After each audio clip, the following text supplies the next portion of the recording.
All right, so yes, my name is Andrew, but before I fully introduce myself to you guys, we have some important things to run through very quickly. Now, this is Worth the Wait. You can read, which I hope you all can because you're high school students. It's something you need to be able to do. You also read this. It's kind of weird, right? Talking about snakes and tornadoes. So, yes, waiting to drink alcohol until you're 21 is better than seeing a family of snakes taken out by a tornado. And I mention that because I've actually seen that happen, weird enough. I used to live in the country. We had this river out back, and we were under a tornado warning. We had this weird old siren type of radio thing that went off. We all sprinted down the basement. But my dad and I, we were kind of waiting by the back door, and we saw a tornado rip behind the river, behind our house. So I've actually seen a tornado like live, in person. It's real. And there was a snake pit back there. My mom always freaked out because we would always go on this side of the river and like look over. Oh my gosh, look at all the snakes. It was terrifying. It was on the other side of the river, so it was fine.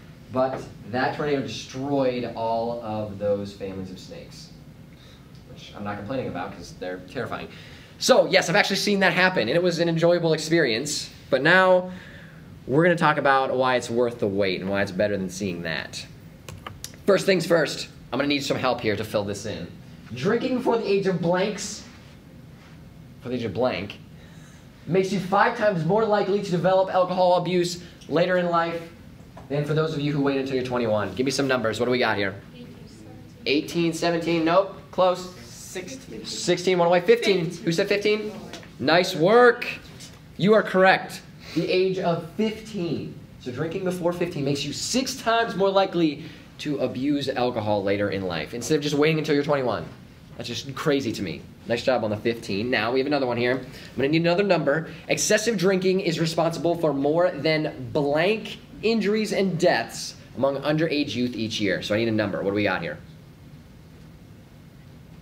4,000. 4,000. Higher. Good guess. 20,000. 20,000. Nice. Keep going up. A million. A million. Close. Down a little bit. 100,000. 100,000. We're getting really close. Oh my gosh. 120. Up. 200,000. I'm counting that. 195,000 injuries each year just because of alcohol abuse. Nice work over there. I have one more for you.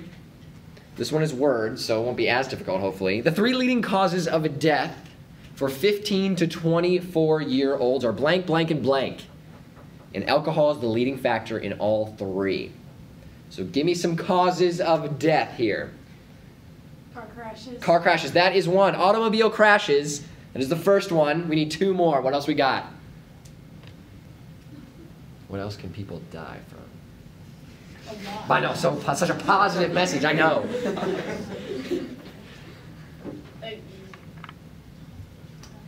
So close guess. Nice.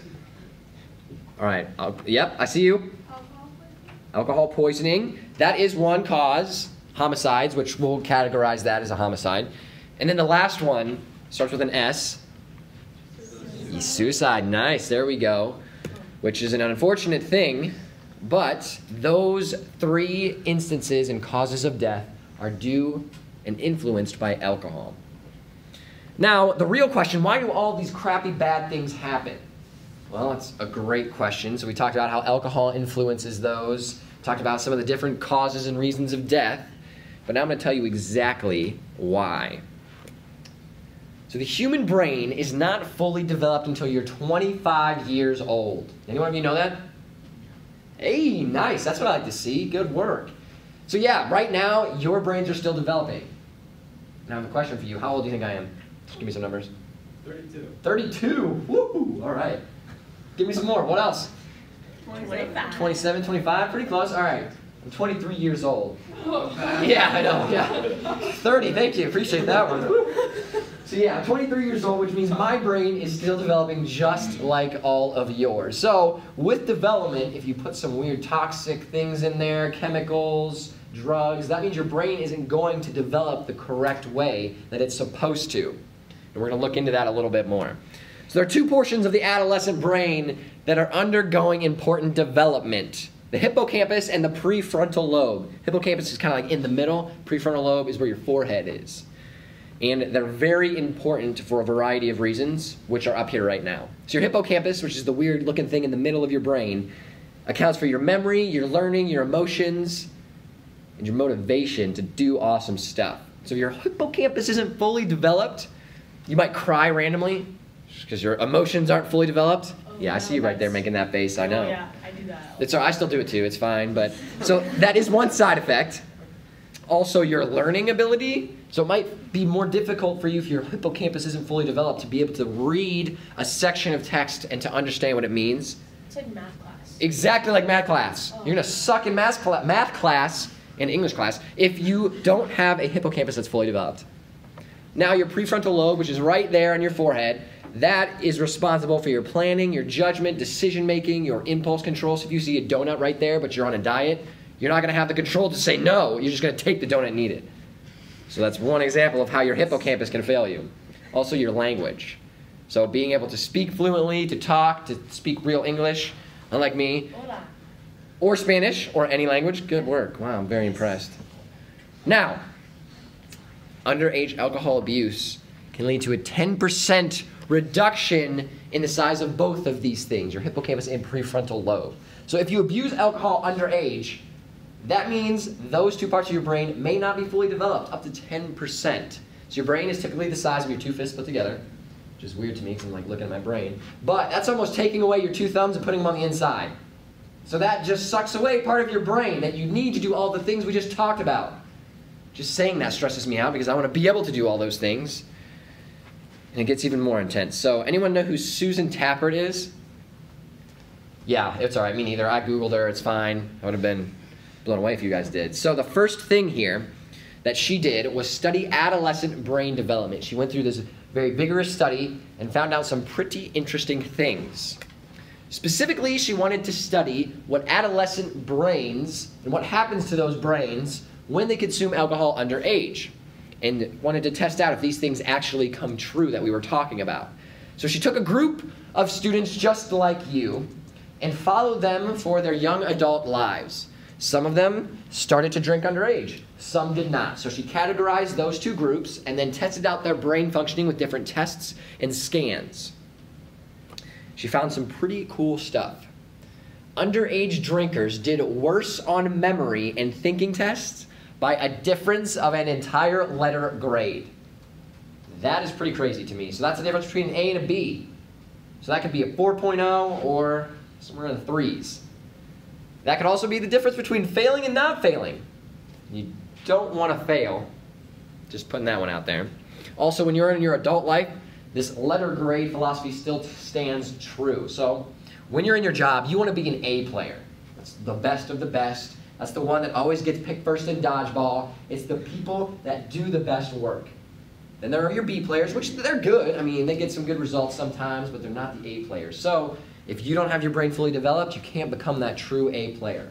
That's what I want you guys to do. I want you to be A players so you can come and join my team, because I'm not very good at dodgeball. Now, there's another thing she found out at the end of her study as well. So this happened to adolescents drinking just once or twice a month, but in large quantities of 4 or 5 drinks per occasion. So that is actually the typical way that young people drink. So they're not going out every single night, pounding some beers at the bar. That's just not the typical way that it works. And you guys should know that. In high school, there are parties that are around, all that kind of stuff. And you'll go to one once a weekend, and then the people there, sometimes they'll drink. And then if you drink at those types of parties, typically it's not just one beer. It's 3, 4, 5. And she found that this brain deduction and issues with the brain occur when adolescents drink in that type of a fashion, in the way that our adolescents drink nowadays. So the very frightening part of all of this, which of course it's all very scary, studies have been done on Susan's study to figure out, okay, all these negative things are happening to adolescents' brains. Can we fix them? Can we figure out a way to make it so their brain continues to develop even though they've already damaged it a little bit? A lot of the studies have shown that this cognitive downslide is not reversible.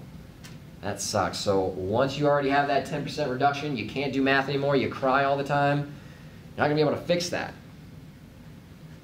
All right, now that we've walked through all of this scary scientific stuff, you guys have some knowledge on the negative impacts of all of this. I'm going to tell you a little bit about myself.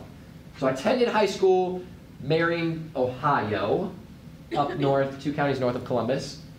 Went to college at Walsh University, received my undergrad there, then I went over to Ireland, studied for a year, and got my master's degree. It was a blast. If you want to go to Ireland, got questions about it, hit me up. Totally recommend it. All right, do we have any soccer players in here? Not a single one? Good. I coach high school soccer. Our team is really bad, so I always like to make sure none of the people in my workshop have beaten my team. Also, I'm an Ohio Teen Institute board member. Anyone know Ohio Teen Institute, what that is, TI? No one? Good. Okay, so it's, anyone know Youth to Youth? Couple yes, okay, good. So. Isn't it what, yeah, wait, never mind. It was explained in the last one. Yeah, that's Okay, good. So you've heard what it was in the last one. Ohio Teen Institute is almost the identical sibling of Youth to Youth. We do the same thing, but we focus a little bit more on positive peer prevention and being worth the wait, waiting to drink alcohol until you're 21, drug prevention, all of that kind of stuff. So I'm a part of that as well. I'm also lactose intolerant. So you know that donut that's sitting there, if I don't have a hippocampus that's fully developed, I'm probably not going to be able to resist it, but I need to because I'm lactose intolerant. So that's an issue in itself. Lastly, I waited until I was 21 to drink. And it was not easy. It was a struggle. Peer pressure was going on at its finest. Let me tell you what, because I'm not really 30, so I was in high school a decent amount of time ago, but not super long. And I dealt with the peer pressure. And then I went to college. I dealt with the peer pressure there as well. So that's what we're going to be talking about. But first things first, I have this mystery question box right here that has no more paper in it. So I just spilled it on the floor.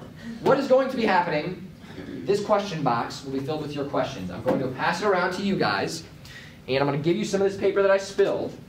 And you can write questions that you have about worth the wait, waiting to drink until you're 21. You can ask me about college, what the process of gearing up and getting ready for college is like, what drinking life is like in college. Is it easy? Is it difficult? Whatever you want to know, write your questions on some of these pieces of paper. They can be anonymous. And then throw them in the box, and at the end, if we have time, I'll answer your questions.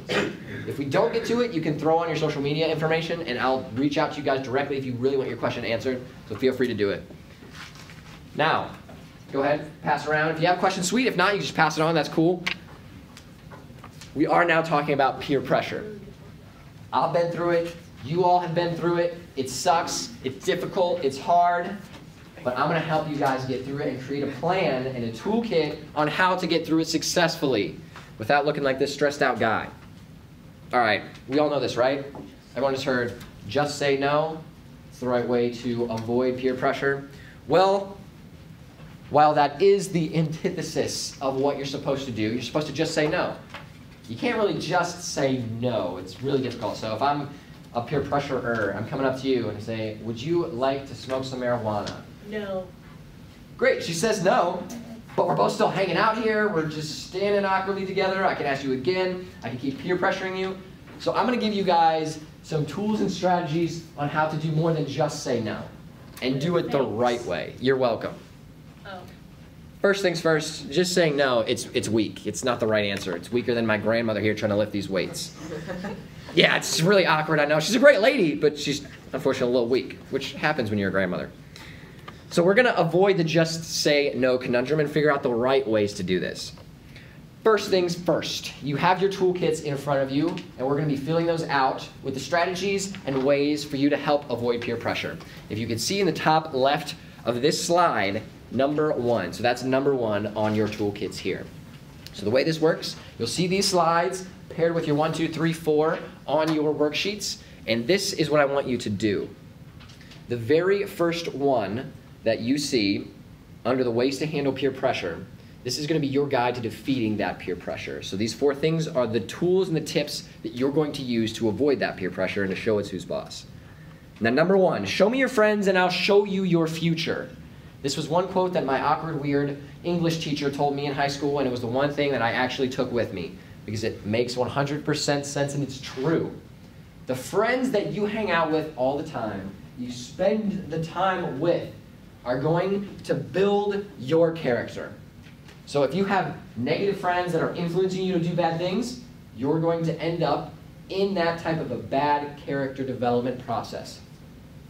If you hang out with good people that influence you to do good things and make good choices, that'll help build your character into a great person and to follow that positive lifestyle. So choosing your friends is very important. And I'm sure some of you are sitting next to some of your friends here. So that's my challenge to you, to be a friend that is positive, that encourages your other friends to say, sweet, I heard this random dude one day say, show me your friends and I'll show you your future. I want you to be one of those friends that helps bring about a great future for the other friends in your friend group. So that's number one. Choose the people you hang out with wisely. Bless you. Thank you. Now we have an activity that goes along with this number one that you already have written down. You can use the back if you'd like, some extra free space on there to write down a couple things. But think about your friend group as a whole right now. What characteristics come to mind? I want you to write down just a couple of those characteristics anywhere you want. And what characteristics do you hope to have in your adult life? Who do you want to be? High school is the time where you form your personality, who you're going to be for the rest of your life. It's stressful, but that's what happens. So it makes sense to plan and figure out how to do that successfully. So just jot down a couple characteristics that your friend group has right now and some characteristics that you want to carry with you for the rest of your adult life. I'll give you a minute to do that. All right? Let's go to number two now. You have a couple characteristics. You got the thought process going. Think through situations where you might find yourself in. Thank you. And avoid events that make you uncomfortable. I mean, this one hopefully is some common sense, but if there's an awkward situation that you don't want to be in, don't be in that situation. Try to avoid it. Walk away. So that is number two. I want you to think through those situations that you might not want to be in, and then avoid them. But the step that you need to do is figure out what those situations are, because some situations will make people feel awkward and sometimes not. So for example, if I'm going on a first date with a girl, sometimes people find those situations awkward, and I'm one of those people. So I'm sitting there, we're looking into each other's eyes, it's great, we don't say anything. That is one of the most awkward experiences of my entire life, and I've had that happen a variety of times. So the game plan is, if you're trying to do that, maybe you should think of a few questions you can ask before you go on the date, so you're prepared, so you're not sitting there awkwardly, just trying to think of something to say, looking around. Just an example from personal experience. So we're going to be doing that. What situations or events make you uncomfortable? Is it a first date? Is it getting peer pressure to try to drink alcohol? Think about those events that really do make you uncomfortable and be honest with yourself. Because sometimes it's a hard thing to think about. What actually makes you uncomfortable? Because no one wants to be uncomfortable, so thinking about it can kind of be stressful. But this is the second step in beating peer pressure. So take a couple minutes, and on a blank spot on your page, write down a few situations or events that will make you uncomfortable. It could just be a couple words. All right. Now that you have that written down, you got some awkward situations where you're going to be uncomfortable. We got number three here.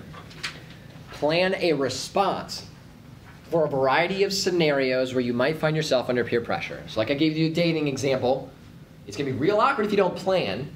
So now is the time to figure out that response and that plan of what you're going to be doing.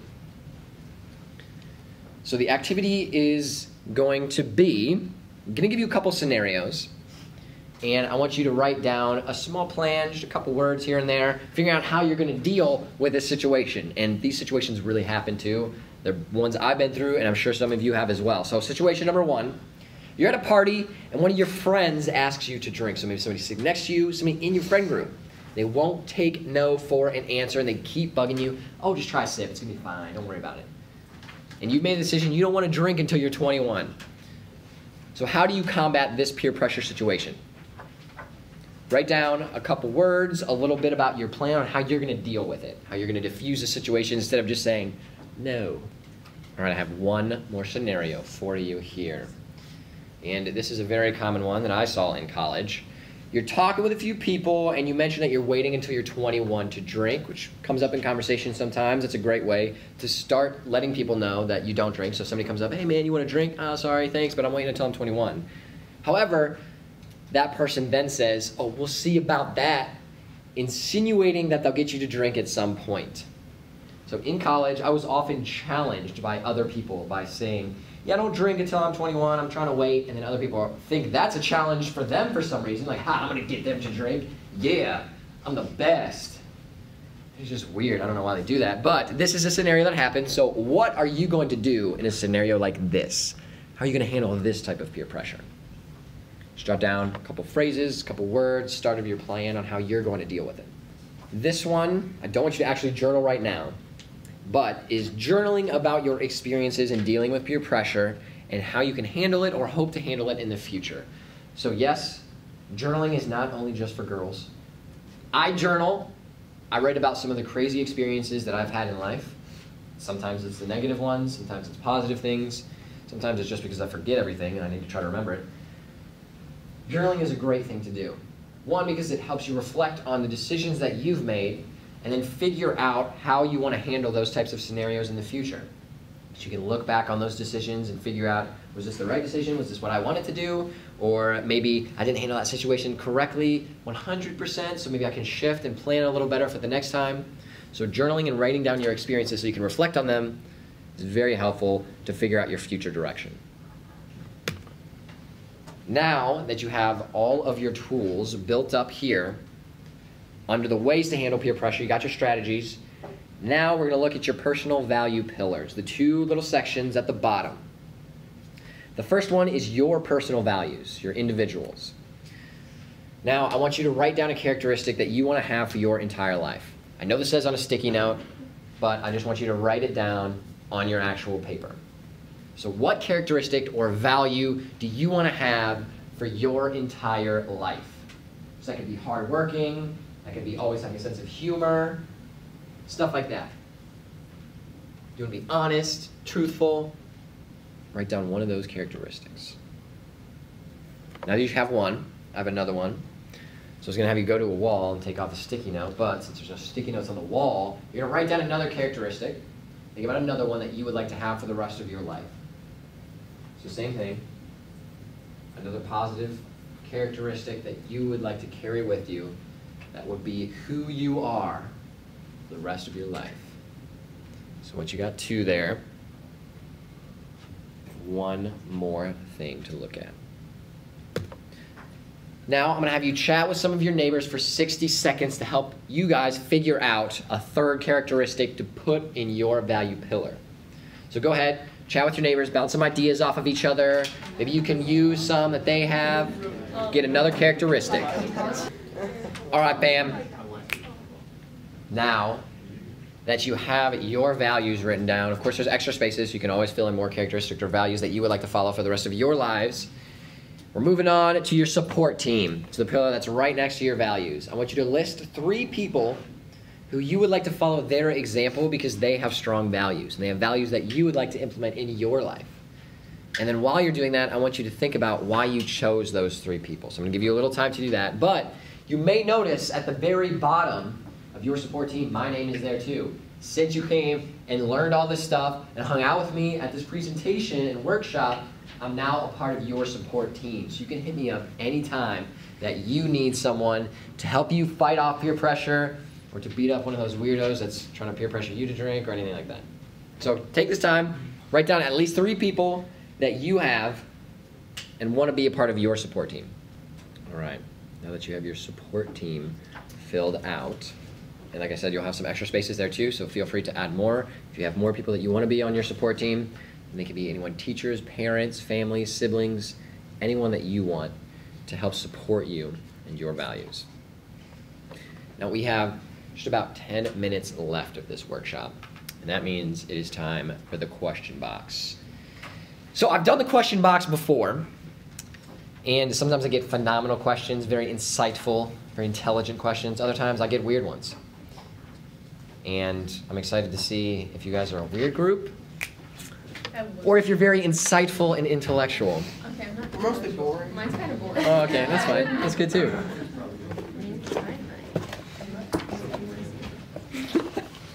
This first one's very, very relevant to the times.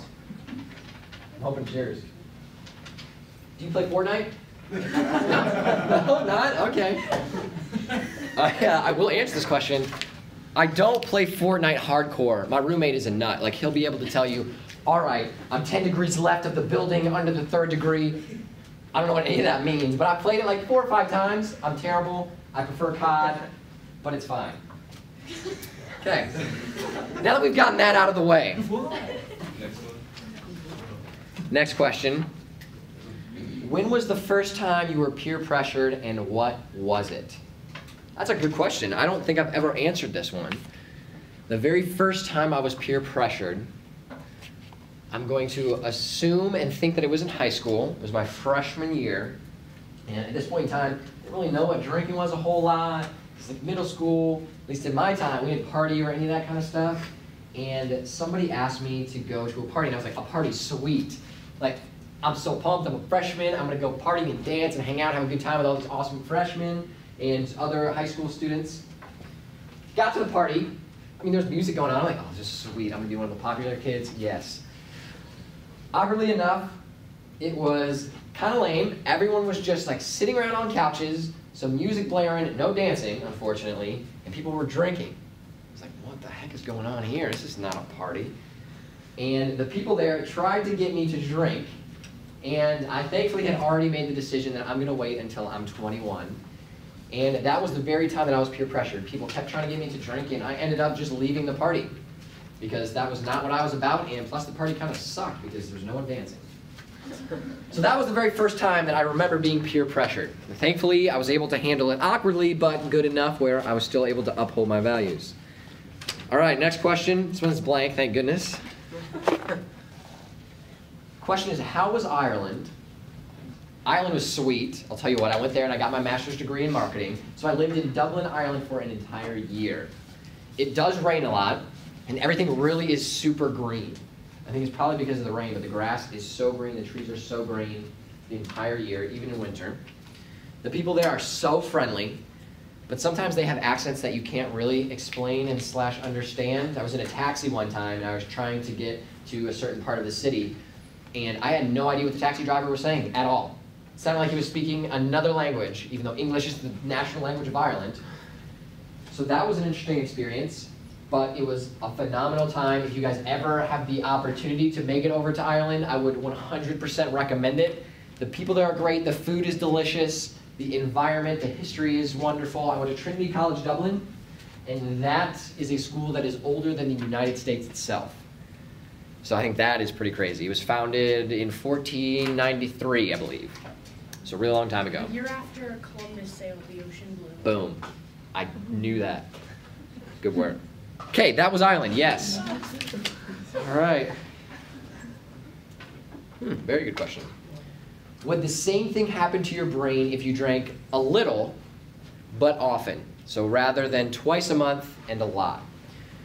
So each individual is different, as I'm sure you all know, because we're all different people, which is sweet. And everybody's body type is different, the way people react to things are different. So some people may be able to drink underage and they have no impact, and that has no influence on their brain development whatsoever. But other times, some people will drink and it will have over a 10% influence on the development of their brain, which is a scary thought too. So it really does depend on the individual, of course. But if you do drink less often, it does have a less of an effect on your brain development. So unfortunately, alcohol is a weird substance. If you do start injecting that type of a substance into a developing brain, it almost immediately stops that developmental process. So starting off at the very early stages, if you're just trying out alcohol underage, then it will begin to start the slowing process of your development. And then as you drink more, the negative impacts occur faster and faster and faster. So hopefully that answers your question. Next one. What was college like in Ireland? So you know what Ireland is like. College in Ireland is very similar to college in the United States. You still go to your classes. There are a variety of different other individuals that attend class with you. The cool part about studying in Ireland is a very international school. So I was 17 different nationalities in my class. So people from all over the world. And actually, one of the awkward first date encounters I had was with a Spanish girl while I was over there. So just another example, plan out those awkward situations so you don't have them. Good question. Did you ever go to any parties in school? As you found out, I did go to parties. The very first party I attended, unfortunately I didn't even know what a party was, but going through high school and then into college, I did attend parties, and I eventually learned that going to a party meant that drinking will most likely be something that goes on at one of these parties. And even if you make the decision to not drink, you should absolutely still go to parties. They're fun, there's cool music, there's cool people, and everybody at parties, they don't drink, and everybody at parties don't force you to drink. But it's still a cool social atmosphere. You get to hang out with your friends, you get to like watch the Super Bowl, you get to sometimes dance. It is pretty cool. They do a bunch of different themed activities, so going to parties is awesome. But if you do make that decision to not drink until you're 21, that comes down to each individual person. Some people will make that choice, some people won't, which is fine. And if you do make that choice, it comes down to who you are and the values that we wrote down here on your toolkit. Because if you want to not drink, that's going to be a decision that you make and that you have to uphold yourselves. So going to parties has no influence on that whatsoever. You may be peer pressured a little more, but that's a choice that you have to make. So attending parties is a great time, and I totally think you should. Is college hard? That's a good one. College is hard.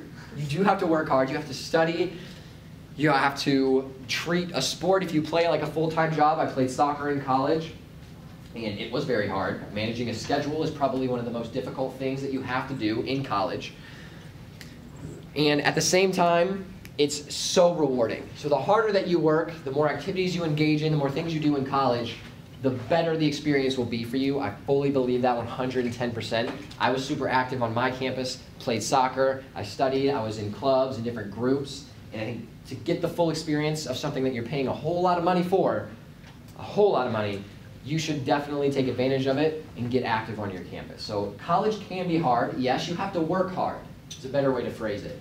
But if you do so, it's 100% rewarding and you'll have a phenomenal experience. All right, we have time for one more question.